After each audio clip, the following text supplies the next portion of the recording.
Students at thousands of schools across the country have been walking out of school all morning long to protest gun violence. Here in Billings, all three of School District 2's high schools organized walkout events that begin at 10 o'clock. At West High, students split into two groups, with one joining for a prayer circle and the other chanting "Enough is enough." Near the end of the demonstration, both groups joined together before trickling back into the building. After weeks of organizing, the school district cooperated with students to make the protest peaceful.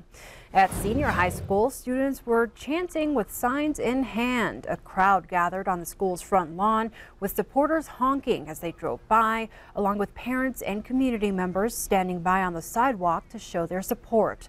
The students ended the event with a moment of silence for the victims of the Florida shootings. Superintendent Terry Bauk said he was proud of how the day went district-wide. The 17-minute walkout comes exactly 1 month after a gunman killed 17 students and staff at Marjory Stoneman Douglas High School in Parkland, Florida. That's where CBS's Nikki Batiste is with the latest. Hundreds of students and teachers walked out of Marjory Stoneman Douglas High School at 10 o'clock this morning in Florida. If it's going to change anything, it's going to happen at Parkland because everyone's really powerful here, you know.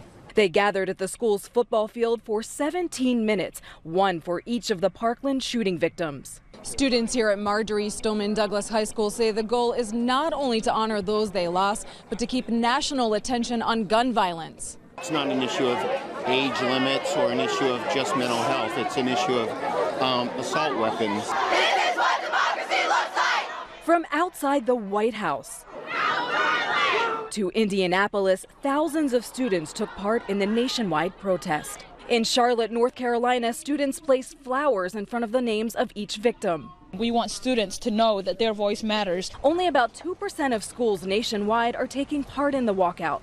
At Mastery Charter School's Shoemaker campus in Philadelphia, students feel the protests don't recognize everyday violence in urban communities. It's not like the issue doesn't matter, because of course it matters. It's lives that just got lost.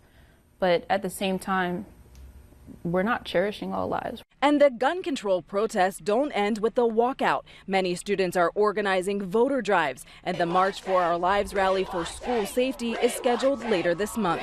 Nikki Batiste, CBS News, Parkland, Florida.